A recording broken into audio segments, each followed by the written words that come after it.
चलाने के नियम और असंसदीय शब्दों का लिस्ट हमें बाध्यकारी नहीं है तो ऐसा नहीं होगा। आपको अधिकार दिया है, संविधान ने अधिकार दिया है, मगर कोई विशेषाधिकार नहीं दिया है। इमरजेंसी नहीं है भैया, कोई विशेषाधिकार नहीं है। अधिकार का संरक्षण कर सकते हैं, मगर विशेषाधिकार के मुगालते में जो लोग जीते हैं उनको उनकी पार्टी और जनता भी संरक्षण नहीं देती है। इसलिए छोटे छोटे छोटे छोटे छोटे छोटे होते जा रहे हैं। मान्यवर, लोकसभा स्पीकर, उनके अध्यक्ष, उनका महत्व सदन, देश और अंतर्राष्ट्रीय स्तर पर है। वो एक प्रकार से पीठासीन अधिकारी मात्र नहीं है, हमारी विधायी चेतना और हमारे लोकतंत्र के गरिमा का प्रतीक स्पीकर होता है। जब आप उसके खिलाफ निष्ठा पर सवाल उठाते हो तो आप विधायी चेतना और लोकतंत्र की गरिमा पर सवाल उठा रहे हो। और मान्यवर, ये अंतर उनको आप लाइए ना, प्रधानमंत्री जी के खिलाफ अविश्वास का प्रस्ताव लाइए, कोई विरोध नहीं कर रहा। हम मुद्दों पर चर्चा, यहां पर भी मैं मुद्दों पर जवाब दूंगा, परंतु हम मुद्दों पर जवाब देंगे। हम नहीं कहेंगे कि आज का दिन अफसोसजनक है। प्रधानमंत्री जी को हटाने का प्रस्ताव सदन में आ ही सकता है, मगर लोकसभा के कस्टोडियन पर हटाने का प्रस्ताव मैंने तो कम से कम मैं इसको साहजिक घटना नहीं देता। मान्यवर, संविधान ने किसी भी एक्सट्रीम परिस्थिति की कल्पना कर प्रावधान बनाए हैं।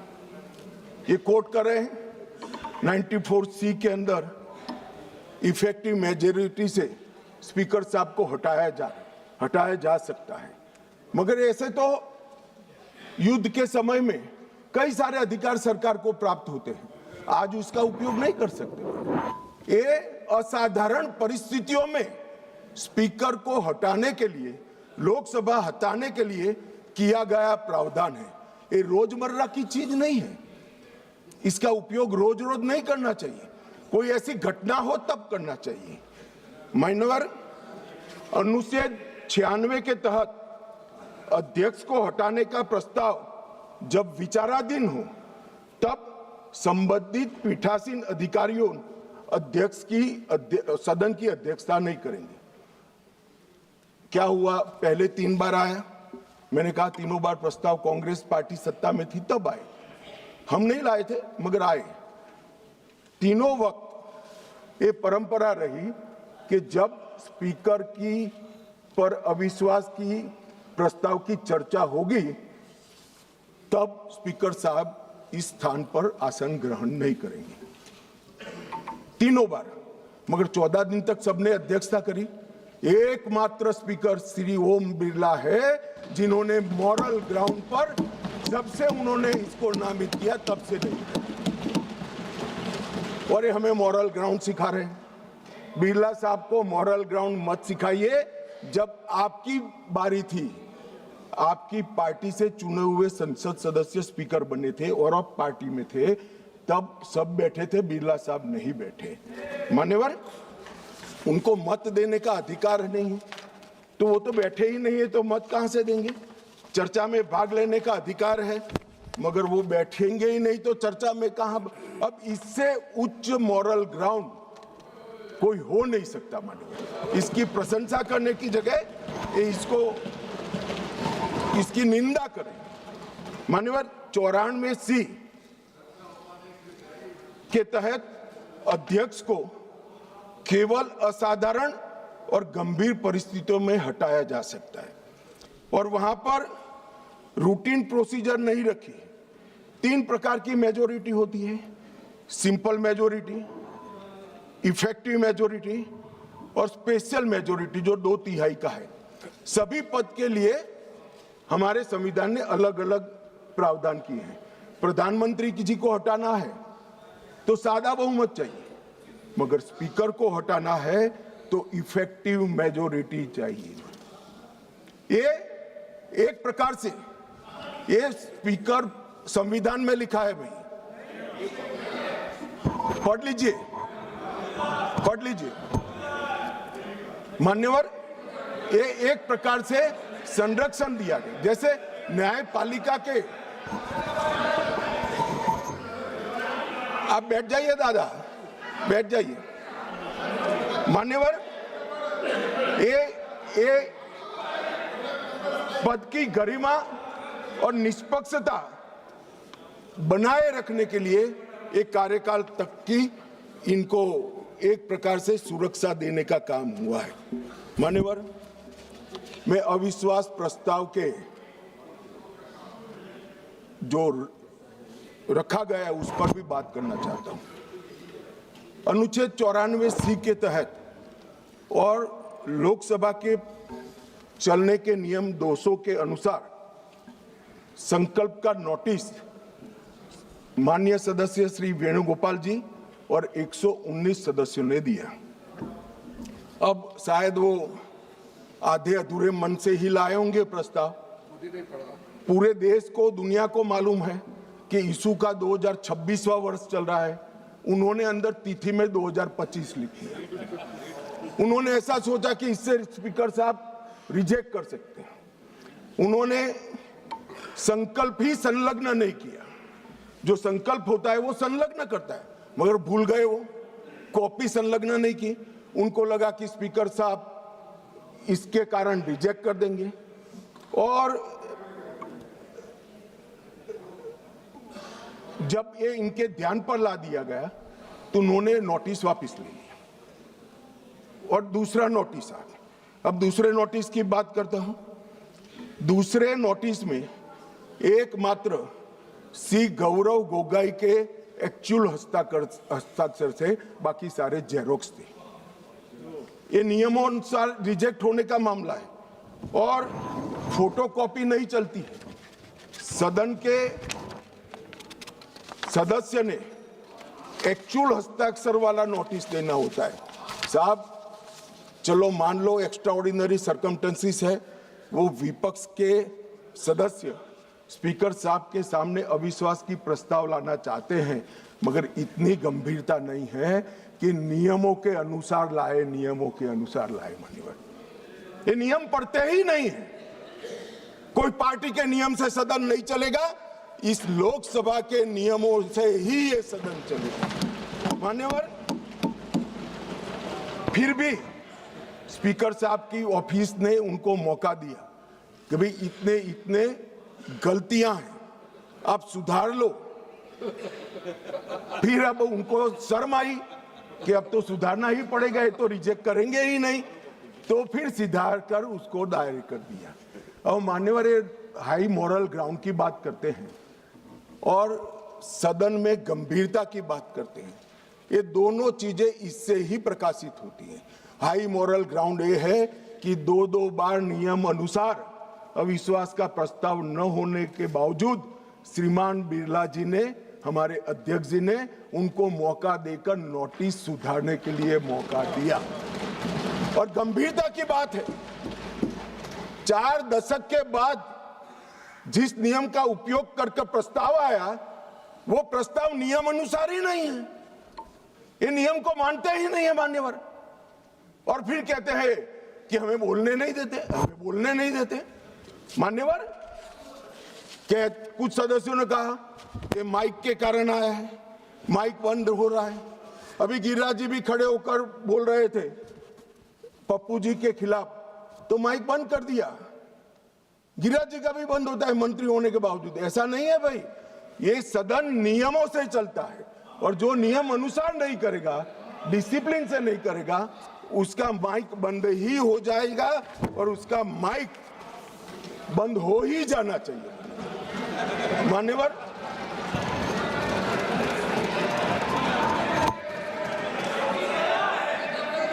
मान्यवर, उन्होंने नोटिस दिया। अंतराल के बाद सदन फिर से शुरू हुआ। 9 तारीख को 14 दिन समाप्त हो गए। अब वो प्रस्ताव किसका था? तो विपक्ष का था। हम तो तैयारी कर आए थे, स्पीकर साहब चेयर पर भी नहीं बैठे। उनके खुद के प्रस्ताव के प्रति भी वो गंभीर नहीं है। जिस दिन उनका लाया हुआ प्रस्ताव जो 4 दशक के बाद रूल्स का उपयोग कर लाए थे, वो प्रस्ताव की चर्चा करने की जगह उन्होंने सदन को बिखेर देने का काम किया। इससे ज्यादा शर्मनाक घटना कोई नहीं हो सकती। आपके खुद के प्रस्ताव पर आप चर्चा नहीं करना चाहते हो और फिर कहोगे हमें बोलने नहीं देते। बिजनेस एडवाइजरी कमेटी ने सबकी सहमति से 9 तारीख मुकर्रर की थी मान्यवर, वो भी बैठे थे। हम सबको मालूम है बोलने के विषय बिजनेस एडवाइजरी कमेटी तय करती है, सदन का बिजनेस एडवाइजरी कमेटी करती। आपकी सहमति से 9 तारीख को आया और ये इससे सहमत नहीं, सदन को डिस्पर्स कर लिए मान्यवर। और मैंने तो साहब ये कितनी गंभीरता है मैं बताता हूं। इन्होंने पूरे भाषण मैंने ध्यानपूर्वक पढ़े भी है, सुने भी है मान्यवर। 80% से ज्यादा भाषण स्पीकर के कंडक्ट पर नहीं है, सरकार का विरोध करने के लिए। अरे भले आदमी, सरकार का विरोध करने के लिए ढेर सारी धाराएं हैं, ढेर सारे नियम हैं। आप सरकार का विरोध करने के लिए आज लोकतंत्र के गरिमा का प्रतीक लोकसभा स्पीकर पर आप सवालिया निशान देते। मान्यवर, कल भी कहा कि कैसे हुआ मान्यवर। तीनों बार लोकसभा के स्पीकर के खिलाफ जब अविश्वास प्रस्ताव आया, डेप्यूटी स्पीकर ने इसको संचालित किया। अब ये कल अभी कहेंगे, कल भी कह रहे थे आपने डेप्यूटी स्पीकर अपॉइंट भी नहीं किया मान्यवर। 66 और उसके बाद आने वाले अविश्वास प्रस्ताव बलराम जाखड़ साहब के पास आया। दोनों वक्त डेप्यूटी स्पीकर थे, पद खाली नहीं था, डेप्यूटी स्पीकर रखे थे, मगर दोनों कांग्रेस पार्टी ने ही अपने रख दिए थे साहब। अब ये कहते हैं कि डेप्यूटी स्पीकर पर हमारा अधिकार है। दोनों समय डेप्यूटी स्पीकर कांग्रेस पार्टी ने अपने खुद के रखे थे। आपको स्थान खाली है, इसका मुद्दा उठाने का अधिकार ही नहीं है। आपने तो विपक्ष का स्थान अपने सदस्य से भर दिया था। ये क्या उठाते हैं मुद्दे साहब, और ये कांग्रेस पार्टी का कैरेक्टर है। मैं आज इसमें जाना नहीं चाहता, अगर विरोध करेंगे तो जाऊंगा भी मान्यवर। फिर उन्होंने कहा भाई एसवी के राव आपकी पार्टी के सदस्य थे और दोनों बार एसवी के राव उपाध्यक्ष थे।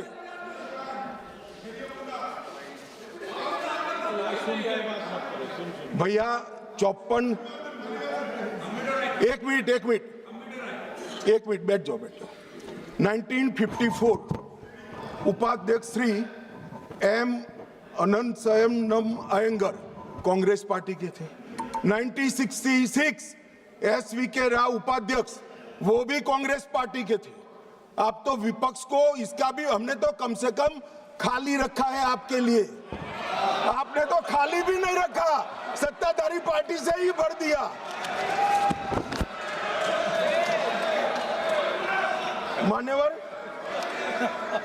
मान्यवर हमें परंपराएं सिखाते हैं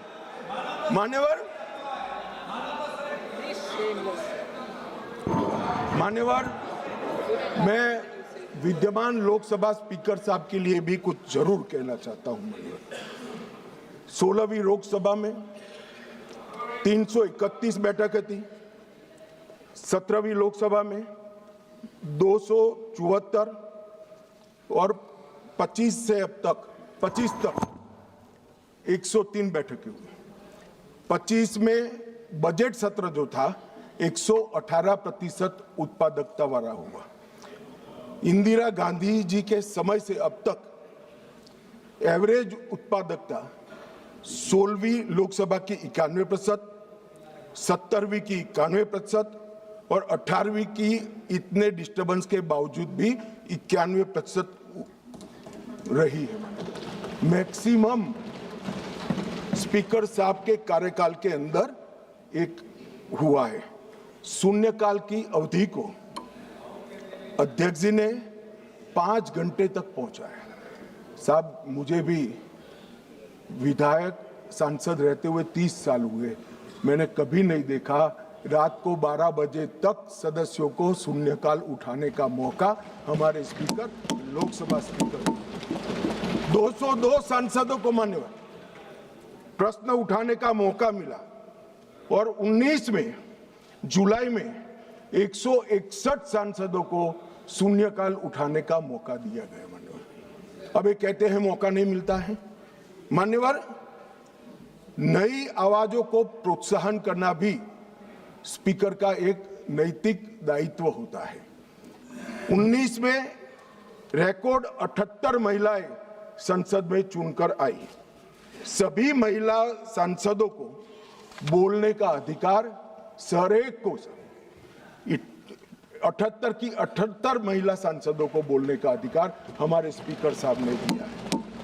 बिरला जी के आग्रह से सदन के अंदर क्षेत्रीय भाषाओं का उपयोग भी बढ़ा और लगभग 14 भाषाओं में भाषण यहां पर करा गया।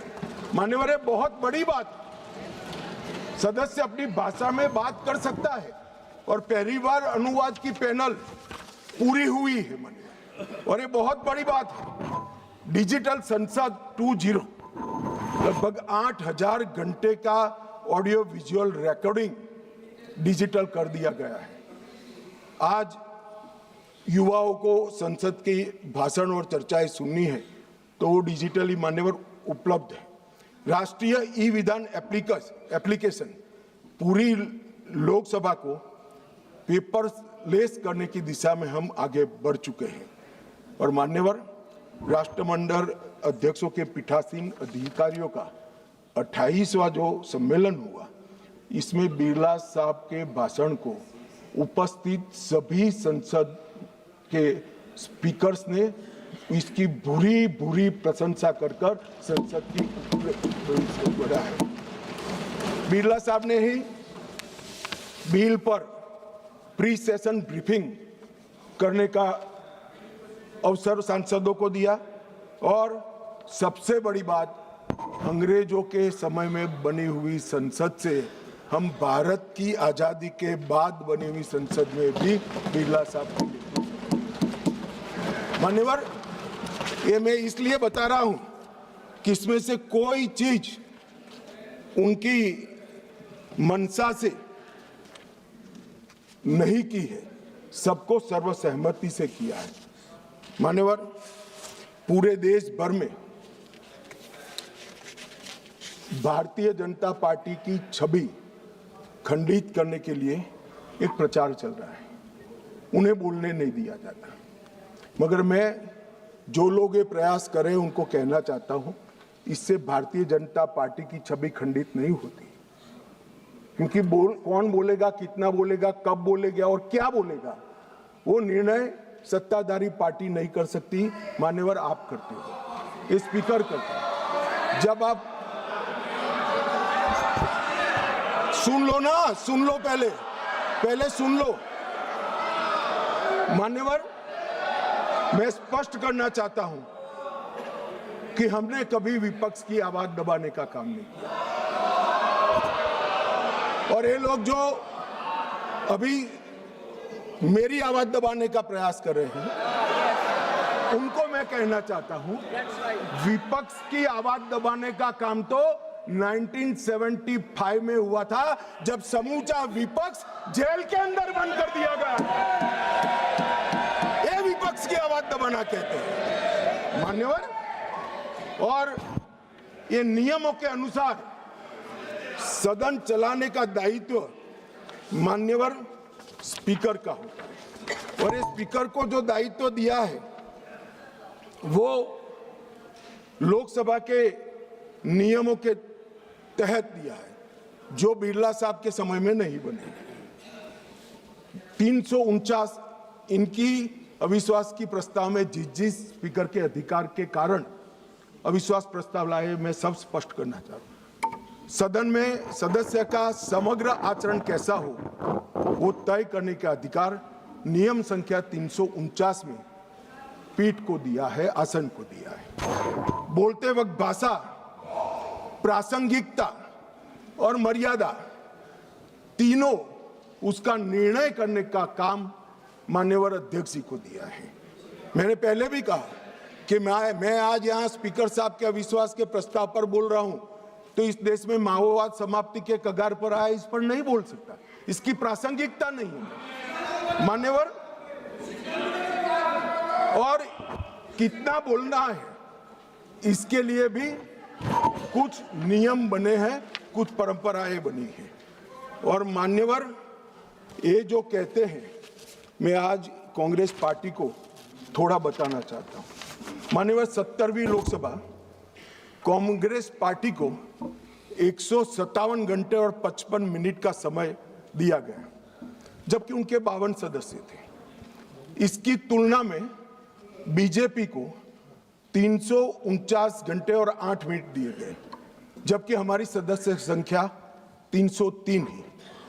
प्रोरेटा देखे तो बीजेपी से कांग्रेस पार्टी को 6 गुना अधिक समय देने का काम स्पीकर साहब ने किया है। मगर साहब, सीन कैसा है? दूसरे शब्दों में बीजेपी के पास 6 गुना अधिक सदस्य थे, मगर हमें अन्याय हुआ है। और 18वीं लोकसभा में कांग्रेस पार्टी द्वारा कल तक 71 घंटे बोला गया, उनके पास 99 सदस्य हैं। और भारतीय जनता पार्टी को 71 बनाम 122 घंटे मिले हैं, जबकि हमारे 239 सदस्य हैं। तो एक प्रकार से इसमें भी 18वीं लोकसभा में भी कांग्रेस को भाजपा से 2 गुना समय। और मान्यवर, विपक्ष के नेताजी का ग्रीवेंसेस है कि मुझे बोलने नहीं दिया जाता, विपक्ष के नेता की आवाज दबा देते।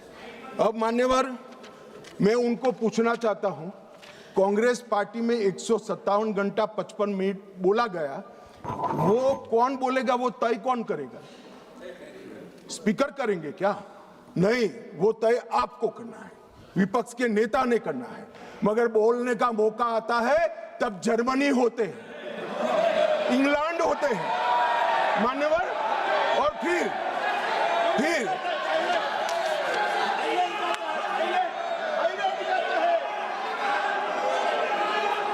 मान्यवर फिर कंप्लेन करते हैं। 18वीं लोकसभा में मान्यवर, 18वीं लोकसभा में 157 घंटे और 55 मिनट कांग्रेस पार्टी के सदस्य बोले। मैं आपके माध्यम से विपक्ष के नेता को पूछना चाहता हूं, आप कितना बोले? क्यों नहीं बोले? कौन से स्पीकर ने रोका था आपको? कोई नहीं रोक सकता। एक गलत प्रचार किया जा रहा है लोकसभा को बदनाम करने को। मान्यवर, 18वीं लोकसभा में, इस लोकसभा में जो सदन अभी अस्तित्व में है, 71 घंटा दिया गया आपको। कितना बोले भाई? और क्यों नहीं बोले? वो तो आपका अधिकार है, कौन बोलेगा? अरे वो छोड़िए साहब, विपक्ष के नेता की पार्टी लोकसभा स्पीकर पर अविश्वास का प्रस्ताव लेकर आई है, उस पर भी विपक्ष के नेता कुछ नहीं बोलते हैं। तो भैया क्यों लाए हो प्रस्ताव? मान्यवर, ये बोलने नहीं देते हैं, वो ठीक नहीं है।